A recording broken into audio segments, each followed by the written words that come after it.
Well, it's a big year in New South Wales for the New South Wales Farmers Association with a state election coming up, and we're talking with their president, Xavier Martin. Xavier, thanks for joining us again on Flow. Good afternoon, Ricky. You've got a policy platform you've announced in terms of your priorities for this election. What's the headline issue there?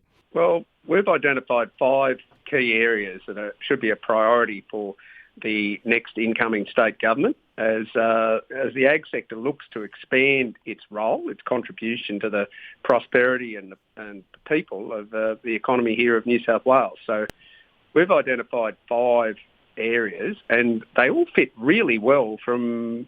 We've just had poll results announced. We commissioned Resolve, a very eminent pollster, to survey New South Wales residents, and they've identified 93% of them have identified the top issue for this upcoming election has been cost of living concerns, and the number one cost of living concern is food and groceries, and that just plays straight to these 5 priority areas that we've identified that action needs to be taken with this incoming government.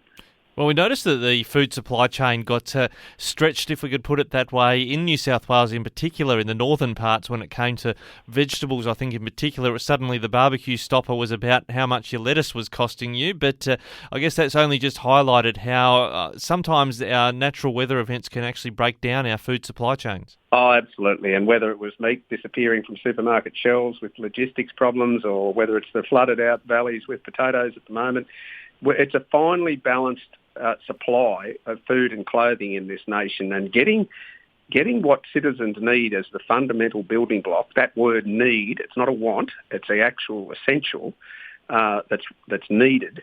Getting that in place, available at the right price, and being able to sell what's left over at a prosperous value for this state, for this nation. It gives us our living. It allows us to spend money on our wants, the education and health and the things we want to have as additional parts of our lifestyle. And when it comes to effective delivery of food, fruit, vegetables, beef, fibre, all of that, I imagine roads and rail are going to be a key focal point in terms of what you want to see the next government improve and rebuild. And we keep talking here on Flow about building it back to a better standard than it was before.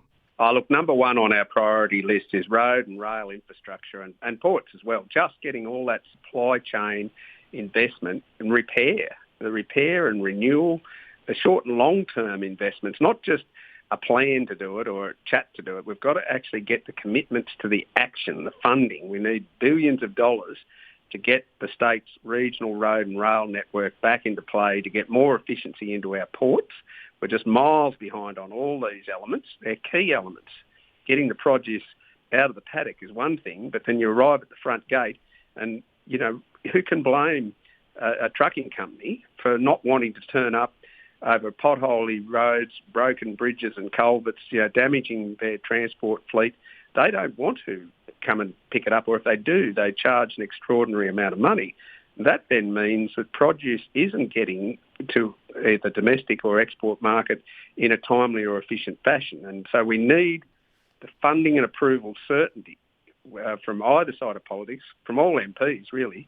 Local government is floundering with its ratepayer base to undertake the repairs and expansion that's required.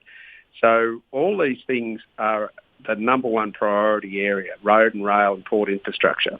I think if I've got it right, it was from one of the ports in the northern part of the state where we had this varroa mite concern. Thankfully now beehives are not only moving safely largely within New South Wales, but even to interstate as well, as the government has indicated in the last week or so. We've kind of got the all clear on that. I imagine biosecurity is a hot topic for New South Wales farmers as well. Yes, it is. That's our number 2. And look, the incumbent state government's to be commended with its effort, putting in place the appropriate risk plan in relation to varroa mite, doing the delimiting and the controls and the extermination of the pest.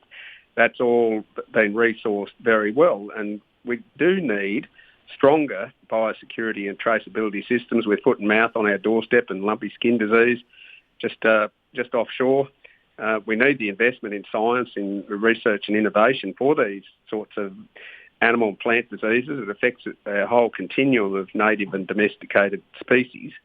So, we're arguing that there should be an independent natural resource regulator to enforce the management of public lands as part of that whole biosecurity improvement.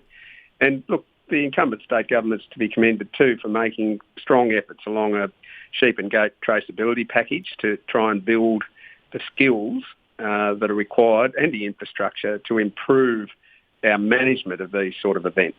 When you mentioned the traceability one, I noticed the New South Wales government, I think, they've announced their timeline a little bit earlier than other states have. Have they kind of gone it alone on that front? Is it in hand with what New South Wales farmers are wanting? Is that the leadership you're looking for on that traceability? Look, our annual conference put in place policy with a whole range of expectations around a national scheme. But the New South Wales state government has been a leader in that national scheme. And so they've put a whole series of planks out there that we're still working through with them. But certainly as it purports to the calendar, how it is to be implemented, our members are working with that calendar. There's always some individuals that like some variation of that. But the reality is that it is a realistic build of a calendar to get that traceability package in place. Now, one of the other hot topics we've kept talking about here on Flow since, I guess, the measures related to COVID-19 came in was the restriction of workforce. Now, I acknowledge to a large degree this seems to be a federal issue in the visas being granted for people to come in, but have you got to focus there on, I guess, getting the staffing that we need to actually get, crops off of the paddock?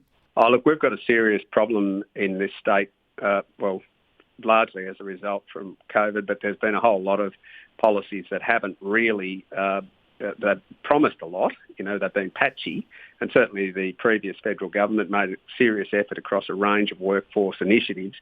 The incoming government has talked about it and apparently has a plan, but it's certainly not translating into much in the paddock at the moment. We've still got seasonal and casual workforce shortages. We've got skills shortages. We've got accommodation shortages. If we're going to get the food supply and the future generations of, agriculture needs to secure and improve its workforce availability. And so developing that sort of multifaceted workforce and skills strategy is going to need more than just talk from an incoming state government. They're going to have to promote, not just through the education system, the understanding of agriculture, but, actually improve the regional resilience and to develop the ability to service the workforce in the landscape. We're only hearing today about Armidale losing 13 GPs. If you lose critical mass in terms of teachers and doctors and accountants and things, no wonder we have trouble attracting workforce to rural areas. We've got to have realistic, not theoretical, practical plans, practical solutions and investments to get that workforce back out in the landscape. Yeah, and on that front, the New South Wales coalition government have had I don't think Labor had this previously, a Minister for Regional New South Wales, and they've even had, from a bureaucratic point of view, a focus on encouraging, government departments to staff people or set up offices in regional areas. How do you rate how the New South Wales government has gone in terms of putting a focus on not all being about Sydney and putting some focus on regional employment and staffing like you've talked about? Look, the incumbent government, the coalition, has, to its credit, put in place a agricultural commissioner, although they're not a statutory independent commission. They seem to, we don't even seem to get access to their reports in a timely manner or a complete manner. So we've been quite concerned that we need to establish an independent and statutory agricultural commissioner. And to their credit, the ALP have come out with a platform they announced at our annual conference around having an independent agricultural commissioner and as well a biosecurity, a natural resource regulator, a commissioner for that as well. So, they're listening to our needs, to our expectations to act and to fund those officers that need to monitor the various land use issues. We've got a whole problem in our landscape at the moment where we're losing ag land to almost unplanned industrial installations for solar and wind and, the transmission corridors. It's just ridiculous the way they're just being put on productive land. And, the way we're expanding other land uses to the detriment of agricultural land means we've got a looming issue with productivity of food and clothing.